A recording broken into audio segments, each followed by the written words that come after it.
What's up, everybody? You already know who it is. It's Drip Guy Darrow, and I'm back at you guys with another bang. So in today's video, I want to talk about the Orlando Magic. Now, as we know, the Orlando Magic have been a team that has been bad these past couple of years, but as of right now, they are definitely turning that ship around. So in today's video, I will just shine some light on what makes this Orlando Magic team so good as of right now.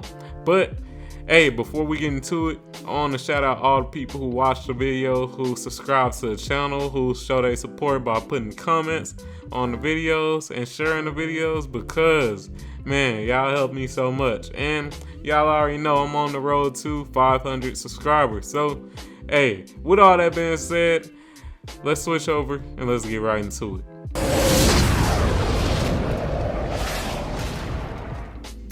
Alright, so as you guys can see, we are switched over, and I want to start off by just showing you guys the current Eastern Conference standings as of right now. As you guys can see, the Magic, the Orlando Magic, I know this is so surprising, the Orlando Magic, they are the number 2 seed right now. As we can see, they are on a 7-game win streak. 7. So that definitely means that they are the team to beat. And like I said in today's video, I will pretty much just be explaining to you guys what makes this team so good. Now, let's switch over to Basketball Reference. Shout out to them, and y'all see it, man. Basketball Reference is going to always give you guys those stats so that you can understand what makes these teams so good. And let's just read into it, man. Let's figure out what exactly makes this team so good. Now, as we can see, their current record is 12-5. They're second in the Eastern Conference, as I stated before, and they did just get a win against the Charlotte Hornets, as we can see. Now, they are playing the Washington Wizards on the 29th. More than likely, they will get a dub against them, so that will more than likely make them on an 8-game winning streak. And let's just look into all of the nitty-gritty, man. As we can see, when it comes to points per game, they are 18th out of 30th. So they're bottom 15 when it comes to points per game. So they don't really score too many points. When it comes to their offense, once again, they are bottom 15 in the league. They're 19th in the league when it comes to their offense. So with that being said, their offense isn't the best as well. It's actually bottom 15. The thing that makes this team so good is their defense. As you guys can see, when it comes to opponents' points per game, they are 5th in the league. So they don't let their opponents score that many points, as you can see. Also, their defensive rating is 2nd. So they're literally the 2nd best defensive team in the league. And that's literally where it all comes from. They're getting all of these dubs just off of their defense. Now, I'll scroll down to some of the players so that we can just shine some light on the players. And let's get it, man. Let's get it. All right, so here's the players. We do have the players up, and let's keep it real. It all starts with Paolo Banchero. As we can see, as of right now, I would say that he is the star of the team. Shooting 48% from the field, that's pretty good.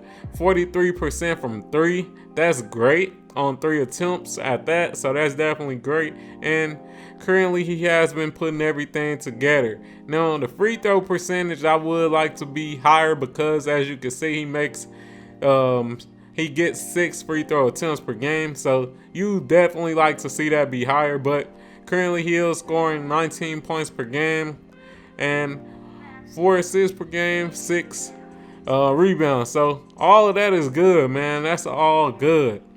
Other than that, let's talk about some of the other players. You got Franz Wagner.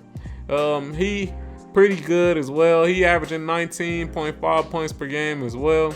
The 3-point efficiency is bad. Let's keep it real. It's pretty much at 30%. You like to see that be higher, but his Field goal percentage, alright, 45%, as you can see. And besides that, free throw percentage, decent, 82%. And man, but you know, he getting decent rebounds, decent assists. The turnovers is bad, as you can see. Turnovers with Paolo kind of bad as well. But as you can really see, to be honest, it's not really their offense that stands out. You don't really see too many players that's shooting 50% from the field. You know, you don't really see too many players that's just going crazy from three. You only see two, and that is Paolo Banchero and Gary Harris. But other than that, you don't really see too many players going crazy when it comes to the three-point shot. It's really just the defense. And let's just talk about the defense. Now, Paolo Banchero, I love the defense he's been playing. He's been doing it on both sides, offensively and defensively. As we know, he is around 6'10", so he's definitely a lengthy player. And I really think that that's one of the major factors when it comes to his defense, just using his length to get steals and, you know, just using his length to disrupt passes, things of that nature. You got Wendell Carter Jr. He only played 5 games because he was injured. But when he was playing, he also played great defense. As we know, that's one of the things that makes him so good of a player. His defense, his shot blocking, things of that nature. So that's something to note. Markelle Fultz is a pretty great defender as well. I know a lot of people are somewhat down on him in his career because, as we know, he was, I believe, a number 1 pick or a number 2 pick, one or the other. But he has definitely rehashed his career. A lot of people thought he was a bust, that he wasn't going to be in the NBA that long, but he has, you know, definitely, you know, just changed the trajectory of his career. So shout out to him. Gary Harris, we've known this for a while, that he's a great defender, you know? That's something else to note. And I also got this article, but let me shout out Jonathan Isaac as well, another player who has had it rough in the league due to injuries, but he has come back and he's been solid defensively as well. As we all know, that's one of his major price points. It was his defense, his length, his size, his versatility. And, you know, he's come back and he's been decent as well. But like I was explaining, I do have this article from NBA.com as well that I do just want to read to you guys. I'm not going to read the whole thing, but let's read into it and let's see if it is pretty much saying the same thing that I'm stating. All right, so the title of the article is A Guide to What's Making the Orlando Magic So Good Right Now. Now it says opponents are taking a low number of shots.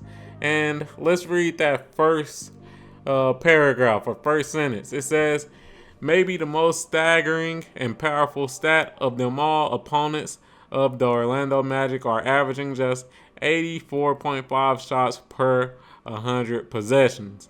As a way to comprehend that, in the last 10 seasons, that's the second lowest number. Only the Chicago Bulls in 2019 to 2020 held opponents to fewer shot attempts per 1,000 possessions. So what does that mean? That means that this Orlando Magic team, they're defending well when, you know, the opposing team gets into their half-court offense, and they're also not allowing that opposing team to get second chance opportunities. They're not letting that opposing team get offensive rebounds. They're shutting that down. So that's pretty much why they have some of the lowest opponent shots per possession, because they're definitely playing great defense in the half-court setting and also not allowing offensive rebounds. Now, let's scroll down to scoring in the paint. And that first sentence right here, that's what I'll read. During this 6-game winning streak. The Magic are averaging 58.3 points in the paint, third most in this span. More specific than that, Orlando is averaging the second most shots within 5 feet of the baskets. Now, I know y'all noted when I was actually going through the stats, I pretty much explained that it's not like this team is really lighting it up from three. They only had 2 players that were really lighting it up from three. And that was Paolo Banchero and also Gary Harris, as you guys can see. Nobody else is really going crazy from three.